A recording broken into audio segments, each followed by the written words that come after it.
r/ask Reddit. People who cater to the super rich. What things have you seen? I'm a driving instructor and one group rented the track to drive their supercars for the day. At the end of the day they all partnered up and got into the cars to leave. After they were gone we realized that they had forgotten their Lamborghini Aventador at the track. That was the tip. One of the few times I'd be happy with just the tip. Family friends were having marital issues. Their marriage counselor figured out a lot of their problems were overcooking meals. The counselor reminded them that they are rich and can just cater all their meals, and it would be cheaper than getting a divorce. They listened to the counselor and now are happily married again. Aren't you guys like, fabulously wealthy? Oh yeah, we'd completely forgotten about that. This is some real Curb Your Enthusiasm shit. Client was a mega millionaire in the 60s, so even richer when I met him. He'd ride the bus to the office to have free coffee every day. Edit. He was the founder of a company that had its name emblazoned on shipping containers being transported via big rig trucks in the States, but also international shipping and logistics. Came into financial offices daily for the free coffee. Didn't even talk about his finances. Just for the coffee and then would skedaddle. He probably grew up in the 30s and knew to be defensive with his money. Rolled up quarters in your fist.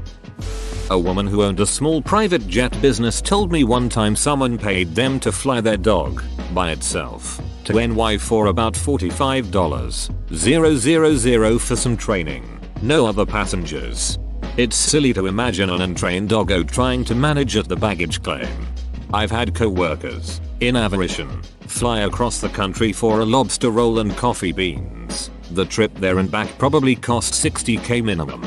Unreal. Private aviation is unreal. Let's say you fly from New York to South Florida, open bracket, about 3 hours, give or take a bit. That's 6 hours round trip. Private jets can range from a few thousand an hour to $15K plus. Our company has larger planes. So let's say 8K HR. Round trip travel is $48,000. Just airfare. That is more than a lot of people make in a year, and these folks are spending that on airfare. Private aviation has gone gangbusters since Trump's tax cuts. Good to know it helped some people.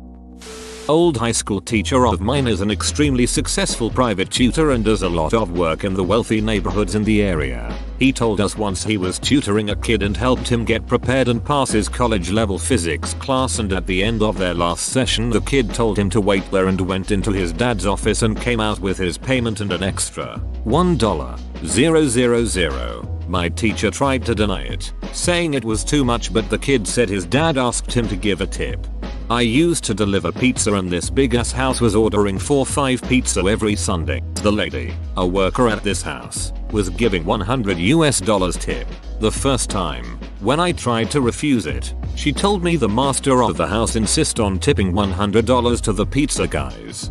I tipped a pizza guy $100 once for bringing me a corkscrew. Not rich, just drunk.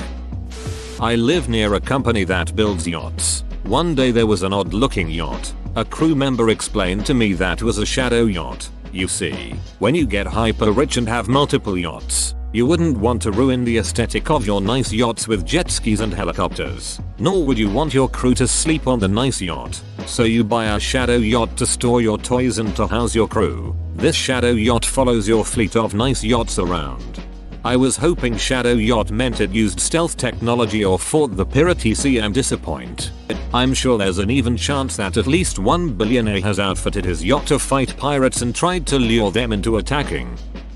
When rich people want to buy a Jaguar in the UK, they get assigned a special salesperson who is incredibly knowledgeable. They meet in a special fancy office, and special arrangements can be made. This was my friend Chris' job. He had access to things that a normal Jaguar salesperson wouldn't have. Like he could ring up the manager of the factory for special requests level of access. Well, a Saudi price wanted to buy this new Jaguar that had been released. So they met up and spent a full day specing the Jaguar out. I believe the final price was something like $125K for the vehicle. Then came the decision for color. At the time the factory had 16 different color choices for this model. The prince asked if he could sleep on it as it was getting late and almost time for dinner/prayer. My friend Chris says of course, and they set a time to meet the new morning. The next morning the Saudi price is like I figured out an acceptable solution to my color dilemma, to which Chris goes, and what would that be? The Saudi prince goes, I'll order one of each color, and my friend Chris is like, oh well of course. They quote delivery time.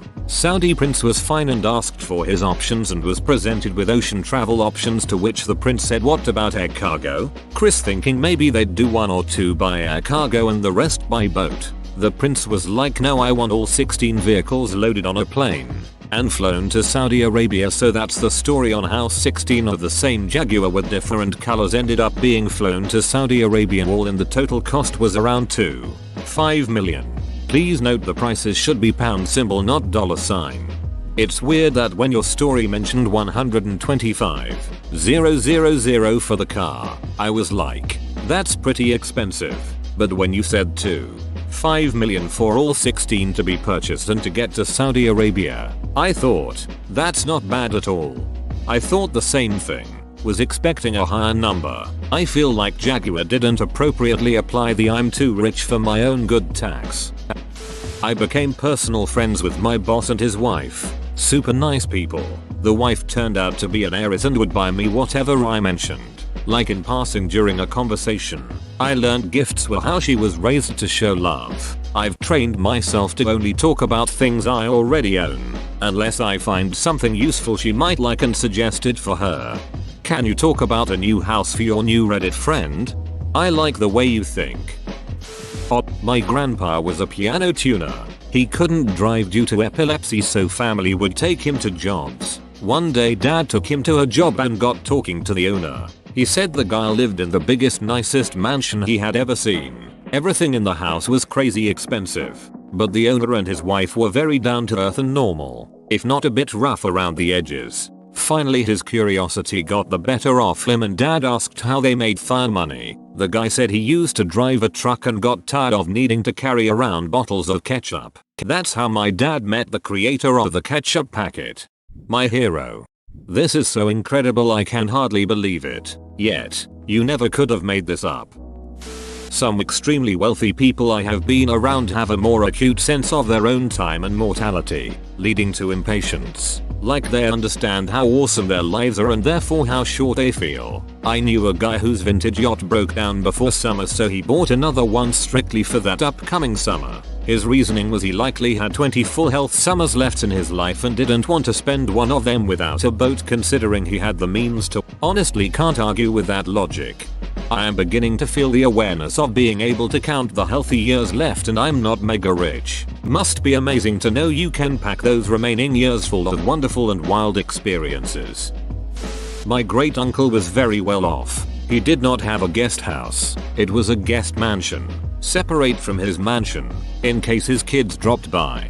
This does not include the Olympic-sized indoor pool. That was a separate building. He bought a cannon.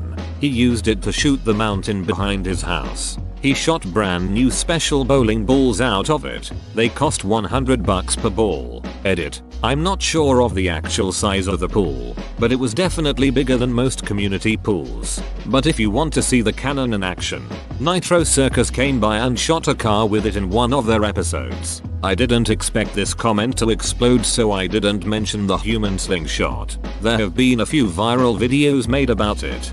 Used it to shoot the mountain. I don't know why this made me nearly black out laughing so hard. Edit. That edit. I saw that ep.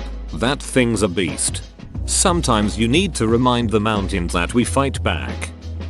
Was invited to a Christmas dinner while I lived in Seoul by an extremely wealthy Korean family. Very nice family, but I think in hindsight they wanted to show their friends that they had foreign friends like me. Wife had everything catered and the home professionally decorated. It felt like we were in a department store. Multiple Christmas trees, a working train set, staff handing out appetizers on plates, etc. It looked like she studied Christmas movies from the USA and copied everything. Dinner is served on a comically long table with 2 huge oven roasted turkeys and all of the trimmings. They looked perfect. I was later told that Koreans don't like turkey and were just for decoration. They would be thrown out later. We ate Korean food. The family said I could take a turkey home and that the caterer would drop it off with anything else I wanted.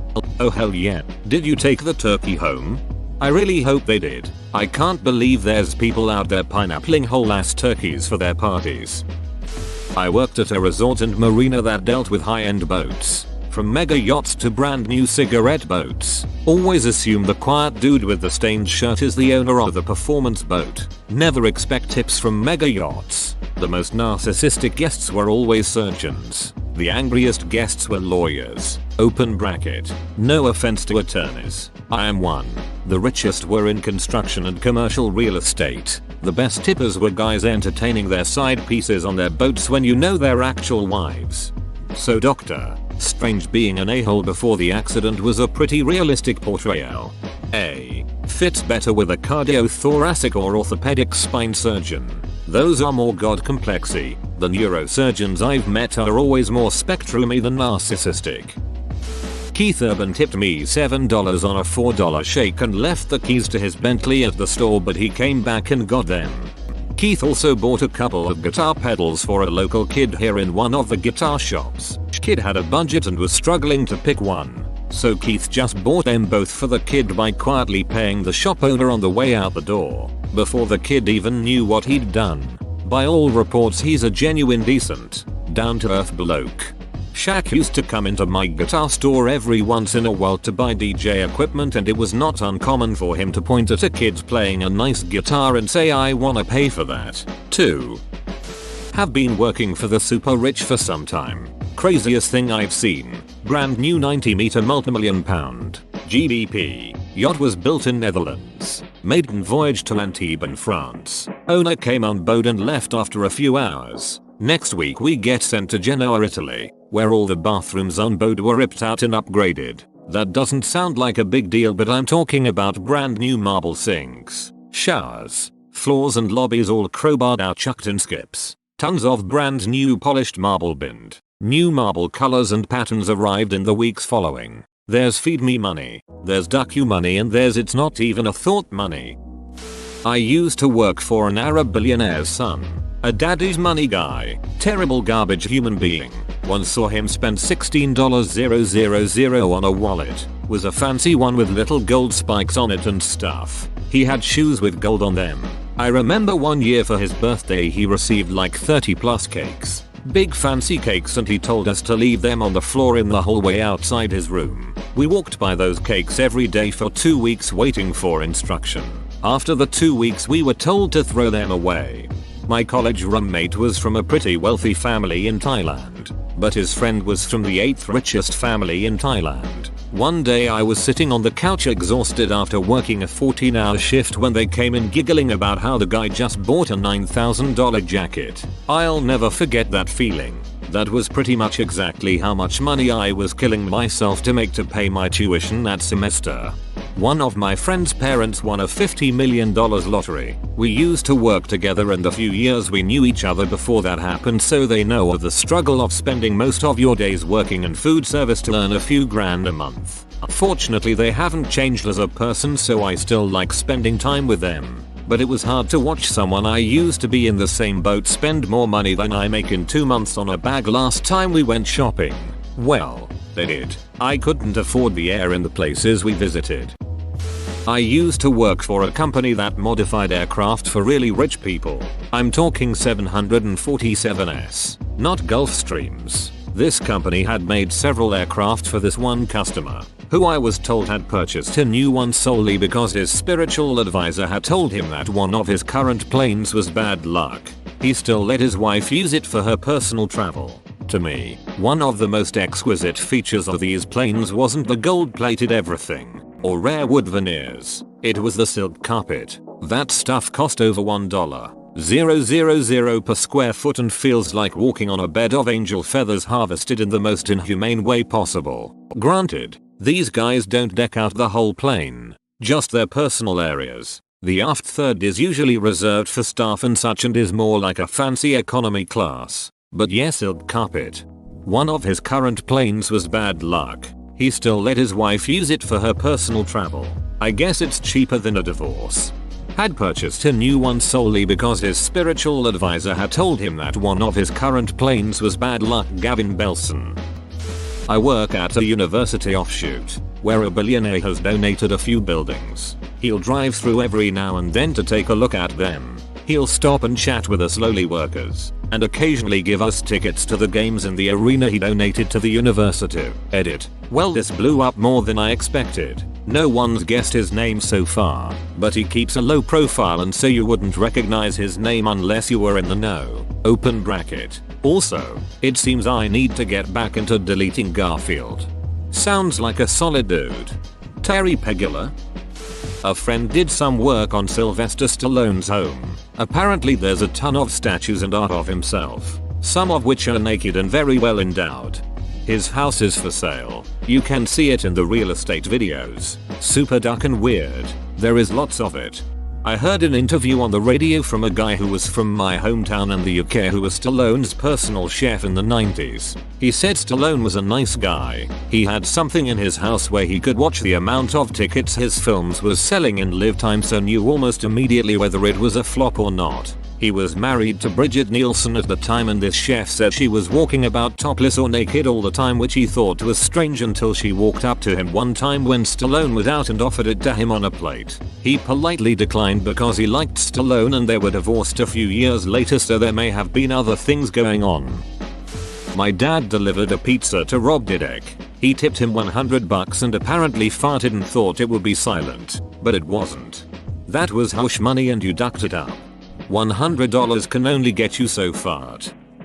Some kids have whole plans and strategies they practice to prevent being kidnapped or harmed by crazy stalkers. One kid I worked with was the kid of a big Hollywood player, and people would stalk the kid in an attempt to get to the parent. So this nut job wielding a screenplay broken and cornered the kid. Here I am thinking I am going to have to throw myself physically between them, but the kid dove into a nearby dog kennel and locked themselves in. He couldn't get out, but the nut job couldn't get in either. So the nut job just threw the screenplay at him into the kennel. Meanwhile, I had called the cops. I was so impressed by the kid's quick thinking and asked how he got the idea. But he said that he always keeps an eye out for a way to escape. And when he sees someone he doesn't know approach, he gets ready to run. I felt awful that this kid had to live like that. If I hadn't seen it happen myself, I would have thought it was just paranoia. Yep, my parents know a guy who was an ambassador to a few developing countries when his kids were growing up, and the kids were all trained in what to do if they were kidnapped. The youngest, who was 7-8 years old, was apparently the only kid in his class at school who hadn't been kidnapped. Ducking crazies. Some kids just get security details. My relative's kid wants to ride the bus and the subway because he doesn't like standing out, but he gets recognized in the streets sometimes despite not being a celebrity of any sort, just because of his association to his parents. They constantly worry for him, so he rarely gets to move about on his own. I used to pet sit. I remember a rich person asking me to pet sit their cat. There was a lot of TVs in almost every room. The weirdest was the bathroom. Sorry, cat bathroom. There was a TV playing cat cartoons, an overly fancy litter box and paintings of cats.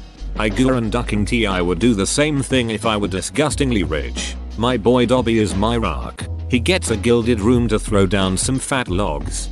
Tell me about the overly fancy litter box. I worked for the sister of a billionaire doing odd jobs that eventually turned into doing the same for her friends and family. People in the single-digit millions spend recklessly, always trying to show off their wealth.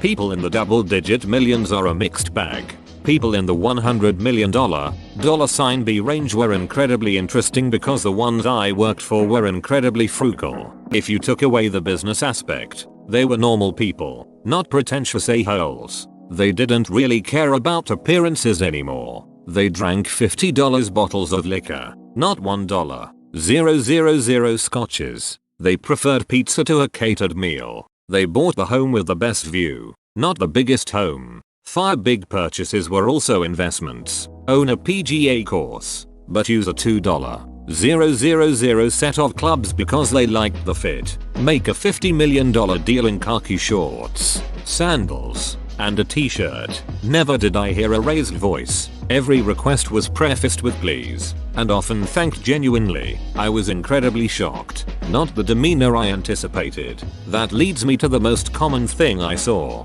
Terrible kids. Just absolute abominations of people. Terrible, demanding, and not worthy of the empires their parents built. Whoa, you made it to the end? You're a ducking beast. I'll cut you a deal. Smash like and subscribe for more curated content, bruh. It's free and that's a great price.